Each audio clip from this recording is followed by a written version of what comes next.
The game of Yu-Gi-Oh! Is full of binaries. You can build boards or break them, tailor your strategy for aggro or control, attack or defend, binary sorceress. There's also the coin flip binary. But an interesting happens with coin cards in Yu-Gi-Oh! Sometimes they're not so heads or tails. And in this list, we'll be running down the jankiest, most unpredictable cards that flip coins. And at number 10 on this list, we have Lucky Punch. This is a continuous trap card which flips 3 coins on an opponent's attack declaration once per turn. 3 heads and you draw 3 cards. 3 tails and Lucky Punch destroys itself and you take 6,000 damage. Actually, if you activate this card, you're probably taking the 6,000 damage anyway, because that's what happens if it's destroyed for any other reason as well. You might be able to circumvent that damage by banishing it first to dodge destruction with a card like Cosmic Cyclone, but also just why would you play this card at all? Obviously, no one really has in the competitive scene, but they don't have what this list does. Tunnel vision for the big wins, and single-minded determination to ignore every unwanted outcome. This card lets you draw 3 cards and keep flipping. You could even draw 3 more cards after you've already drawn 3 cards and keep getting even more, as long as you keep flipping those heads. But what are the odds here actually? Okay, when you flip 3 coins, there are 8 possible outcomes, one of which is 3 heads, one of which is 3 tails. On every Lucky Punch resolution, you've got a 12.5% chance of scoring a deep draw and a 12.5% chance of losing 3/4 of your starting life points. That 25% chance of something happening is in a sweet low spot where it's often just low enough to lull your opponent into attacking through Lucky Punch, and then receiving a shock when 3 coins land in unison. Hopefully, they're all heads. The card art for Lucky Punch really sells its unpredictability, since it depicts the cute and cuddly rescue rabbit absolutely clobbering Behemoth, the king of all animals. Despite Behemoth's menacing visage, there are actually quite a few cards that show it getting owned by smaller creatures. There's even some chronology here with Duck Dummy, Underdog, and the Big Cattle Drive showing the aftermath of Behemoth's tragic bouts with Rescue Rabbit, Super Nimble Mega Hamster, and Desk Kangaroo. It's probably a good thing that most Yu-Gi-Oh! Players are too cowardly to run a full playset of Lucky Punch, because the card has only been released once as a short print in 2012's Return of the Duelist set. As dynamic as an activation of Lucky Punch can be, on 75% of its resolution, it's going to do nothing. And worse, it's just sitting there waiting to get popped. For that reason, it won't punch higher than the spot number 10. But it absolutely deserves a mention for its unpredictable critical effects. And shuffling the mortal coil at number 9 on this list is Arcana Force 13, Death. Oh no, wait a minute, Tour of Doom. While this continuous trap isn't officially part of the Arcana Force archetype, it was used by Arcana Force duelist Satoru Kumar in the yugioh anime and released in 2008's Light of Destruction set alongside the other Arcana Force core support cards. Continuous traps aren't the fastest or most versatile cards, but since Tour of Doom can only resolve during your opponent's standby phase, it's one of those continuous traps that wouldn't be better if it could activate instantly. But what will Tour of Doom force your opponent to do? Well, it's more about what your opponent won't be doing. But first, you flip a coin. On heads, your opponent cannot do normal or flip summon this turn. That can shut down a large amount of decks outright. So what happens on tails?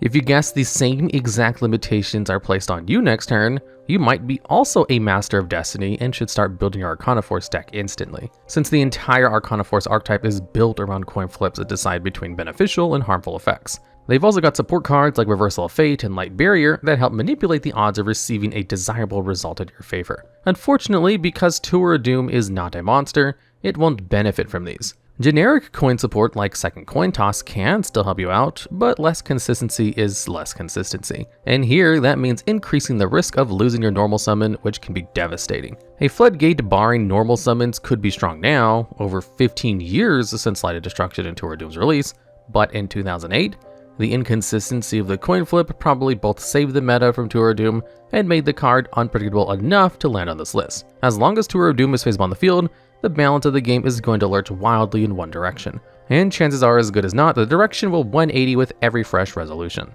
While Tour of Doom was way too unpredictable to see competitive play in the TCG, in Duel Links people don't play it because it's currently unobtainable. It does, however, exist in the game.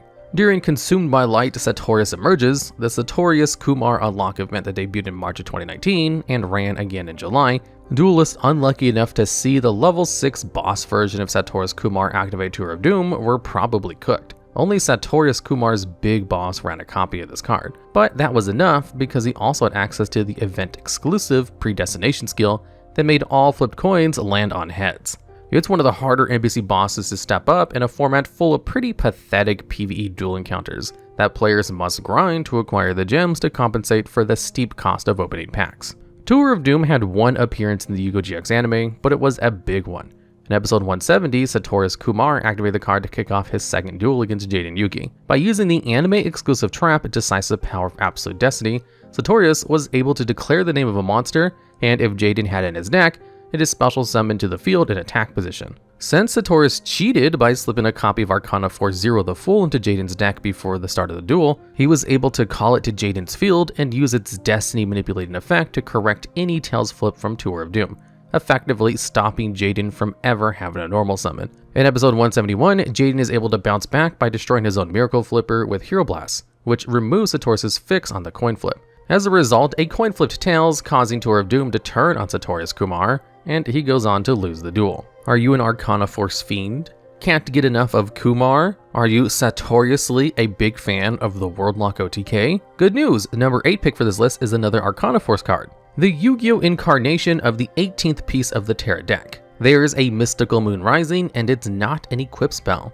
It's the level 7 Light Fairy with 2800 attack and defense, Arcana Force 18, the Moon. Like all the Arcana Force monsters, the Moon has 2 effects. Technically 3 if you count the coin flip to determine whether it resolves its heads or tails effect. Let's start unraveling what exactly is going on here, because it's quite convoluted. On heads, the Moon will start summoning a Moon token during each of your standby phases, which is nice and simple. You can do a ton of things with the token.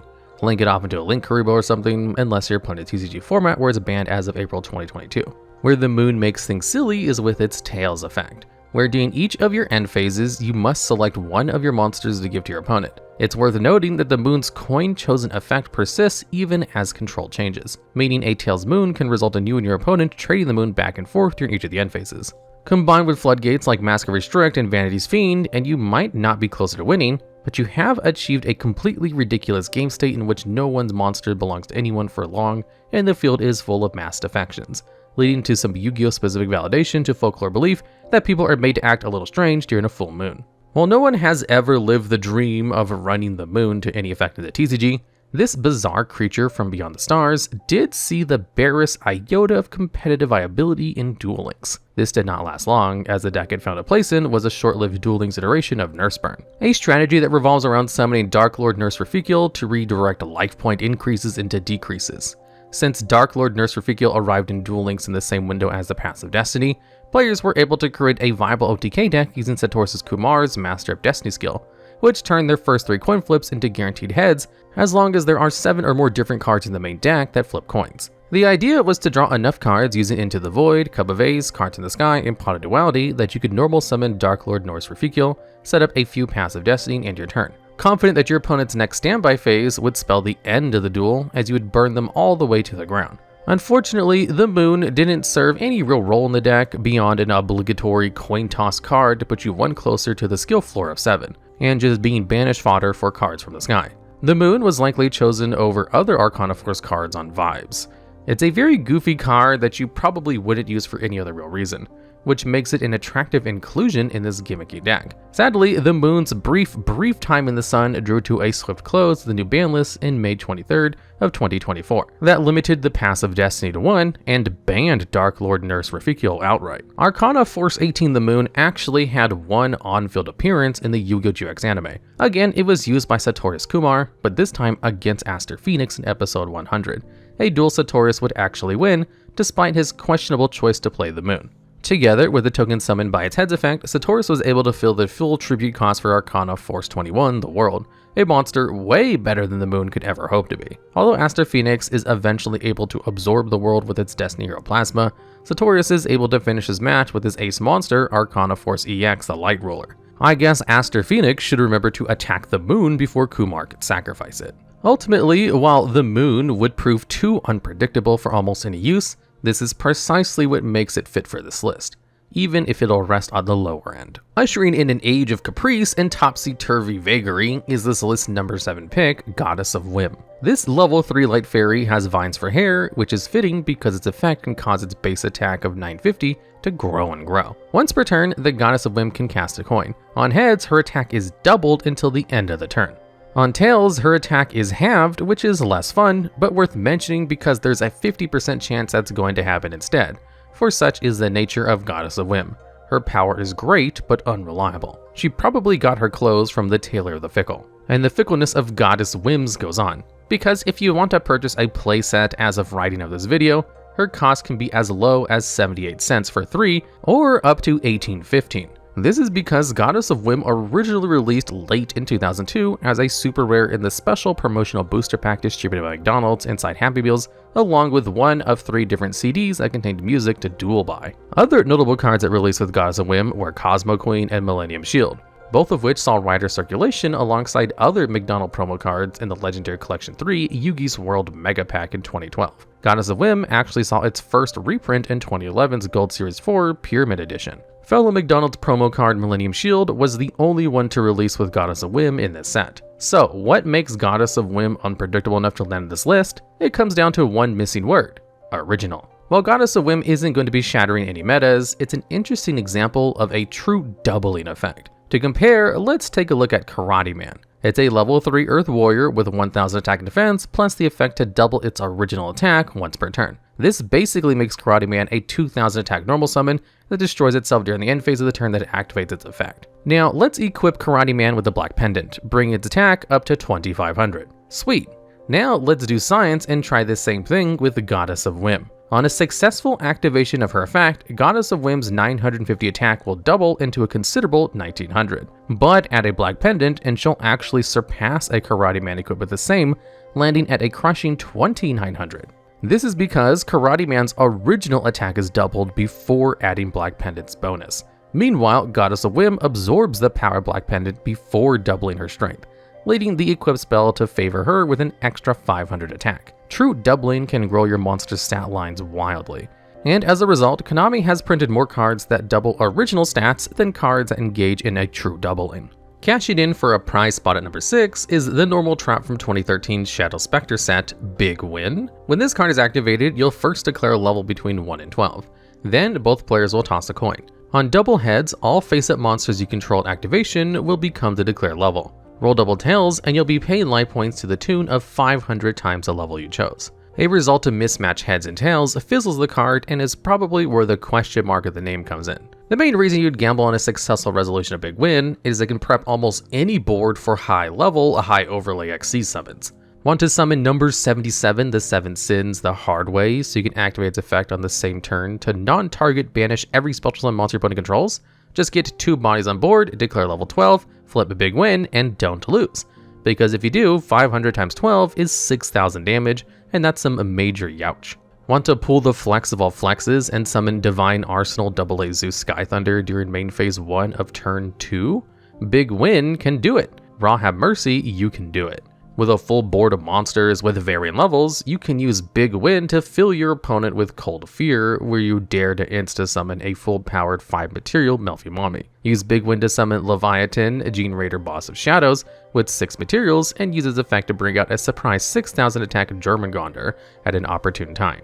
Coins permitting, you can pull off some Wild XC's jank with Big Win, but that's not all that's cool about this card. Let's take a look at the art. Big Win shows 2 players revealing their hands in a round of 5-card draw poker. The player who appears to be the dealer is unbothered by his adversary's field of whites as he casually flips his final card. The 4 that have already been revealed are the legs and arms of Exodia, and one assumes that per the rules of 5-card draw and Yu-Gi-Oh! Both, if he reveals Exodia the Forbidden One, the hand will be his. His opponent has a mighty board of gold, but appears to be pushing it all in and betting the dealer will reveal anything but Exodia. After all, per the rules of Yu-Gi-Oh! Poker, a hand of 4 whites must surely beat almost everything, especially if the seemingly mismatched 5th spell card is in fact tri-white. What's interesting about the Exodia pieces depicted is that they display the OCG art that was censored internationally for its incorporation of a pentagram. Was this an intentional fun nod to the original art, or did this fly under the censorship radar? Big Win is full of questions, literally, which makes it an easy add to this unpredictable list. Firing up to take number 5 on this list is Gatling Dragon, the level 8 Dark Machine fusion of Blowback Dragon and Barrel Dragon with 2600 attack and 1200 defense. Originally released in 2005's Flaming Eternity, Gatling Dragon instantly saw competitive play despite its coin card status. And although the meta has progressed to new fused dark machines far beyond Gatling Dragon's power level, the original coin-flipping, board-clearing machine easily takes a spot on this list and continues to occupy an important niche in GOAT format. It's effect time, and what happens when Gatling Dragon activates involves 3 coins and destroying as many monsters as you flip heads. With the ability to pop any number from none to 3 monsters once per turn, Gatling Dragon is a difficult threat to anticipate. It doesn't target, which limits the responses an opponent might prepare for the card, but also your own, because the real unpredictability of Gatling Dragon is that it blows up cards regardless of who controls them. If your opponent only controls 1 monster, but it's a high level one with more attack than you can handle, you might use Metamorphosis on your Trihorn Dragon to deploy Gatling Dragon, which is more than capable of clearing away their big beat sticks. But let's say you flip 3 heads. Great, your opponent's monster is blown away, but Gatling Dragon's destruction is mandatory, and if you can't find 2 more monsters on your opponent's board, you'll have to make up the difference by offering up your own. Gatling Dragon is often a potential target for Gatling Dragon, making this a dangerously unpredictable card. Of course, sometimes the situation calls for a little danger, and that's why Gatling Dragon sees play. Any Uno fan will tell you, nothing gets you out of a jam like a wild card. Let's circle back to Metamorphosis, because it's a card that's commonly paired with Gatling Dragon. Banned in the TCG for the ease in which it can cheat out fusion monsters of any level while avoiding any self-balancing through and hindering restrictions, Metamorphosis is a staple within GOAT format. This popular version of time-locked Yu-Gi-Oh! Was frozen in the summer of 2005, and the name comes from Scapegoat, a pivotal card from this important snapshot of the meta. With less overpowered fusion monsters to make Metamorphosis busted, the card is playable, and Gatling Dragon is your go-to level 8 extra deck cheat. Sure, it can blow back on you sometimes, but desperate times call for desperate solutions. And Gatling Dragon is just unpredictable enough to turn some tables with the right amount of heads. And at number 4, we're shaking things up with Elemental Hero Chaos Neos, a level 9 Dark Warrior contact fusion with the popular premium stat line of 3000 attack and 2500 defense. Originally released in 2007 set's Gladiator Assault, Chaos Neos is one of those fusion monsters that doesn't use polymerization. Instead, like the rest of the Neospatian fusion monsters, it's called from the extra deck by shuffling its materials from the field back into the deck. While many of the Neospatian fusions are simple 2-body contacts, like the way Elemental Hero Dark Neos can be summoned by shuffling Elemental Hero Neos and Neospatian Dark Panther, there are also stronger, more complicated contact fusions like Elemental Hero Magma Neos that require 3 or more materials. Chaos Neos is one of those more advanced contact fusions, requiring the core Elemental Hero Neos and its fellow Neospatian Dark Panther and Neospatian Glowmoss. With Magma Neos, we can understand how Magma results from a Fire and Earth monster, and it also makes sense that a combination of Dark and Light yields Chaos. Above that, Dark Panther and Glowmoss carry effects that are kind of chaotic, with Dark Panther able to copy names and effects of other monsters, and Glowmoss able to activate a different effect every time it's the target of an attack, determined by the category of a card drawn by your opponent. Chaos Neos makes its chaotic materials proud by flipping 3 coins once per turn during your main phase 1 and activating a different effect for every number of heads. On 3, you can destroy every monster your opponent controls, which is pretty epic. On 2, the effects of your opponent's monsters are negated, which can sometimes be even better than outright destroying them. On 1, things start to turn around, however, and literally because Chaos Neos will bounce all of your monsters to your hand, including itself. On 0, nothing happens, which is itself a relief, because 1 heads was bad enough. Basically, whatever Elemental Hero Neos Chaos does, it's going to be huge, unless it's nothing, so you'll just have to keep on your toes. During the end phase, like many contact fusions, Chaos Neos will shuffle itself back into the deck, but while some other Neospatian fusions will finish their effects there, Chaos Neos will go on to set all face-up monsters on the field face down when it leaves the field by its own effect. Elemental Hero Chaos Neos has 1 anime appearance, and it's a fittingly wild one. During episode 130 of the GX anime, Jaden Yuki contact fuses Chaos Neos during his tag duel with Jesse Anderson against Marcel Bonaparte, who was possessed by the spirit of Yubel. Elemental Hero Chaos Neos was able to attack and destroy Marcel's Ura, Lord of Syrian Flames, through the effects of Hamon, Lord of Striking Thunder, since it had been neutralized by Chaos Neos' second effect. Although the result of the duel would be inconclusive, Chaos Neos helped Jaden and Jesse hold on long enough for Jaden to slip through the rift between worlds that opened the vortex of energy spawned by the clash of Jesse's Rainbow Dragon and Yubel's Armatile the Chaos Phantasm. The end of the encounter would haunt Jaden, who felt immense guilt over the unknown fate of Jesse Anderson. In the way, the advent of Elemental Hero Chaos Neos was an important crux in the GX anime, defining much of the direction where this series would continue on from there. If you haven't seen Menkoumori, the level 1 Earthwing beast with no attack and defense that's number 3 on this list, don't worry. It probably hasn't seen you, because it's a bat that means notoriously bad eyesight. Of course, some bats have good eyesight, but often specimens of the Sherpatera order with flat noses rely on specialized echolocation to hunt insects, and Menkoumori has a flat nose. You and Menkoumori might have also not seen each other, because this little coin-flipping bat has yet to be released in the TCG, and only debuted in Japan at the end of April of 2024. Menkoumori has 2 main effects, one of which can activate 3 times in a turn, and one that can only resolve once per turn. When a face-up monster is flip face down, or a set monster is flip face up, Menkoumori can target one of those monsters once per turn, and change it to the opposite position. Its 3 times effect also involves the setting and flipping of monsters. When your opponent summons outside the damage step, you can flip a coin. On heads, the monsters change to face-up attack mode, and on tails, face-down defense mode, meaning its repeating coin effect can trigger the once per turn one. If that all sounds confusing, don't worry. It is, and that's why Menkoumori is so high on this list. Whether you want heads or tails on your flips is situational. Whether you're using Menkoumori to flip your opponent's monsters or your own is also situational, and the situation surrounding Menkoumori is always going to be unpredictable. While Menkoumori hasn't had the chance to impact the TCG yet, there are a few synergies worth investigating. For one, Menkoumori could be an important component to Empty Jar OTK, a strategy revolving around using your limited copies of Cyber Jar and Morphing Jar to mill your opponent into decking out. Cards like Book of Moon, Book of Taiyu, Book of Eclipse, and now potentially Menkoumori could help you achieve this by flipping and unflipping your jars. It also might find a home in ninja decks that rely on flipping cards as well. And at number 2, we have Saion the Vaylantz Archer, a level 4 water spellcaster pendulum monster with 1100 attack and defense. Released in 2022's Tactical Master set, the Vaylantz archetype is a bizarre one, and requires a certain level of tactical mastery to effectively play. It's understandable that many may not be totally familiar with Saion the Vaylantz Archer, as a common and unfortunate response to watching your opponent open Vaylantz is to scoop, but this is kind of the unpredictableness on which this list thrives. So let's get into it. We'll start with the Vaylantz playstyle as a whole before analyzing Saion alone. And the field spells are a great place to begin.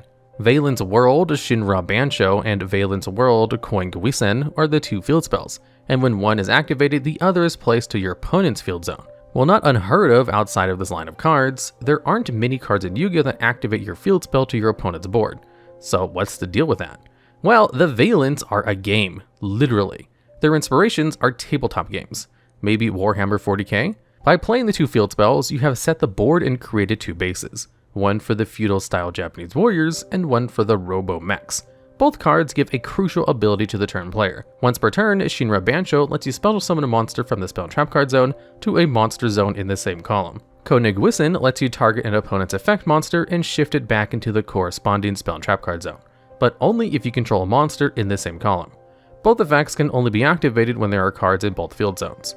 So, with these 2 spells, the Vaylantz creates a game within the game, where enemy monsters can be removed by pushing them to retreat into the spell trap card zone. There, they can be returned to the hand by the effect of Vaylantz Genesis Grand Duke, which inflicts damage to your opponent equal to the monster's attack, and also gains attack equal to half the damage. Genesis Grand Duke can be fused from 2 Vaylantz monsters, but is more often special summoned from the extra deck by its own effect, since that way it only requires 1 tribute of a level 5 or higher non-fusion Vaylantz monster in the same column as an extra monster zone. Okay, now that we've given the unique Vaylantz playstyle a very broad overview, what's up with our favorite mech outmaneuvering archer, Saion? Like other low-level Vaylantz main deck monsters, it has the shared pendulum effect to special summon itself to the monster zone in its same column at the cost of locking out a special summoning non-Vaylantz cards, except from the extra deck for the rest of the turn. This is the reverse of what we often see, which is main deck monsters limiting access to the extra deck in some way. Saion's monster effect is where the coin starts flipping. You can target 1 effect monster on the field and flip a coin. Heads, you negate its effect. Tails, you have its attack. Importantly, you can only activate Saion's effect if it was special summoned, meaning you'll probably be bringing him out from the pendulum zone with its own effect, rather than giving him your normal summon. This is a pretty good coin flip effect with 2 outcomes and no downsides, but it's not really unpredictable.